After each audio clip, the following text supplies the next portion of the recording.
दोस्तों, एक महिला थाने में शिकायत पत्र लेकर जाती है और जो थाने का दरोगा होता है उसे जाकर वो शिकायत पत्र देती है और उससे कहती है कि इसमें जो 2 नाम हैं मुझे इन लोगों पर एफआईआर दर्ज करानी है क्योंकि इन्होंने मेरी बेटी के साथ में गैंग रेप किया है। जो दरोगा उस शिकायत पत्र को पढ़ता है वो पढ़कर हैरान हो जाता है क्योंकि उसमें उन 2 लोगों के नाम थे जिसे देखकर वो दंग रह जाता है। उसमें एक नाम ऐसा था जो थाना होता है, वो जो थाना था वो उसी के घर में यानी कि उसी की ज़मीन में चल रहा था। जब वो ये नाम देखता है तो उस महिला से कहता है कि ये जो नाम है तुम ये नाम काट दो यानी हटा दो, और ये दूसरा नाम है इसके ख़िलाफ़ हम कार्रवाई करेंगे, इसके ख़िलाफ़ एफआईआर दर्ज करेंगे। लेकिन जो औरत है वो नहीं मानती। उसके बाद जो दरोगा होता है वो थाने के इंस्पेक्टर के पास लेकर ये शिकायत पत्र लेकर जाता है और उससे कहता है कि ऐसे एक औरत आई है और इन दोनों के ख़िलाफ़ कार्रवाई कराने के लिए कह रही है।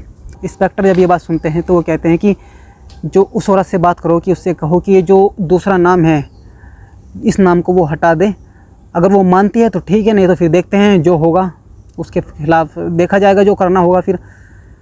लेकिन वो जो औरत थी वो नहीं मान रही थी बिल्कुल भी। लेकिन इंस्पेक्टर को और उस दरोगा को नहीं मालूम था कि जिस नाम को वो हटाने की कोशिश कर रहे हैं कुछ ही समय बाद ये सोशल मीडिया की सुर्खी बन जाएगा और सोशल मीडिया पे क्या अखबारों में और टीवी पर हर जगह यही न्यूज़ होगी।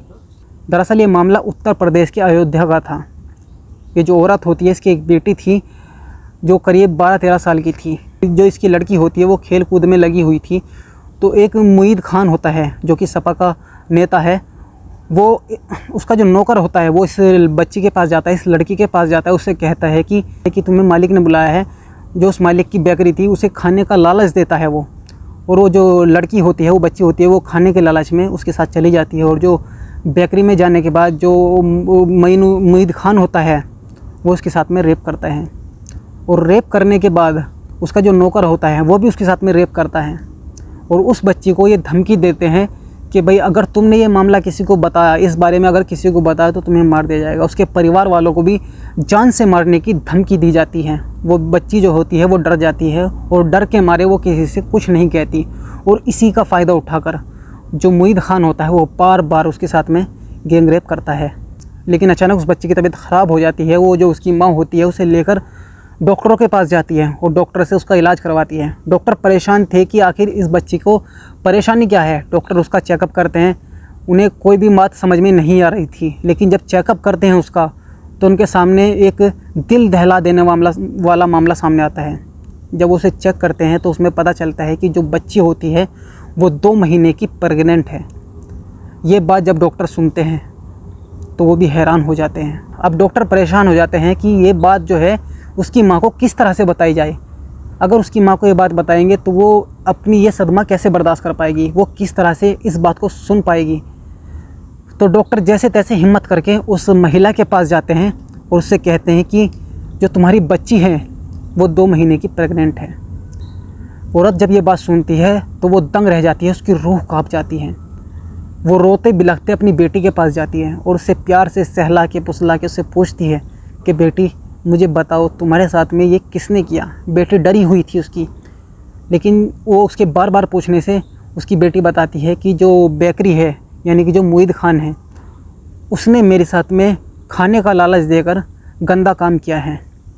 उसकी माँ जब ये बात सुनती है तो वो एक शिकायत पत्र लिखती है और उसमें उन दोनों के, उसके जो मुईद खान होता है और उसका नौकर होता है, उन दोनों के नाम लिखकर थाने में जाती है। और थाने में जो दरोगा होता है उसे जाकर ये शिकायत पत्र देती है। दरोगा जब ये शिकायत पत्र पढ़ता है तो उस आदमी का नाम देखकर वो हैरान हो जाता है क्योंकि उस शिकायत पत्र में जिस शख्स का नाम था उसी के ज़मीन में, उसी के घर में वो थाना चल रहा था। वो जो दरोगा होता है वो उस महिला से कहता है कि भाई ये जो नाम है ये नाम तुम हटा दो, बाकी जो दूसरा नाम है जो उसके नौकर का नाम है उसके ऊपर हम कार्रवाई करेंगे। लेकिन वो महिला नहीं मानती। वो कहती है कि मुझे दोनों पर ही शिकायत दर्ज करानी है, दोनों पर ही एफआईआर करानी है क्योंकि मुख्य आरोपी वही है जिसका नाम हटाने की आप बात कर रहे हैं। दरोगा शिकायत पत्र लेकर इंस्पेक्टर के पास जाता है और इंस्पेक्टर से कहता है कि ऐसे एक औरत आई है और इन दोनों पर एफआईआर दर्ज कराने के लिए कह रही है, बल्कि इसमें एक नाम ऐसा है जिसकी ज़मीन में ये थाना चल रहा है। जो इंस्पेक्टर होता है वो कहता है कि उस औरत से बात करो, उसे कहो कि ये नाम हटा दें। अगर वो मानती है तो ठीक है, नहीं तो फिर देखते हैं क्या होता है, कुछ ना कुछ तो इसका करना ही पड़ेगा। वो दरोगा फिर उस महिला के पास आता है और उससे कहता है कि भाई इस नाम को हटा दो। लेकिन वो औरत जो है वो बिल्कुल नहीं मानती। उसके बाद जब इस घटना के बारे में लोगों को पता चलता है तो जगह जगह प्रदर्शन और कुछ बजरंग दल के लोग और कुछ आरएसएस के लोग भीड़ इकट्ठा होनी शुरू हो जाती है और प्रदर्शन होने शुरू हो जाते हैं। जो मुईद खान होता है उसे सज़ा दिलाने की मांग शुरू हो जाती है। ये मामला सोशल मीडिया पर ट्रेंड में चलने लगता है।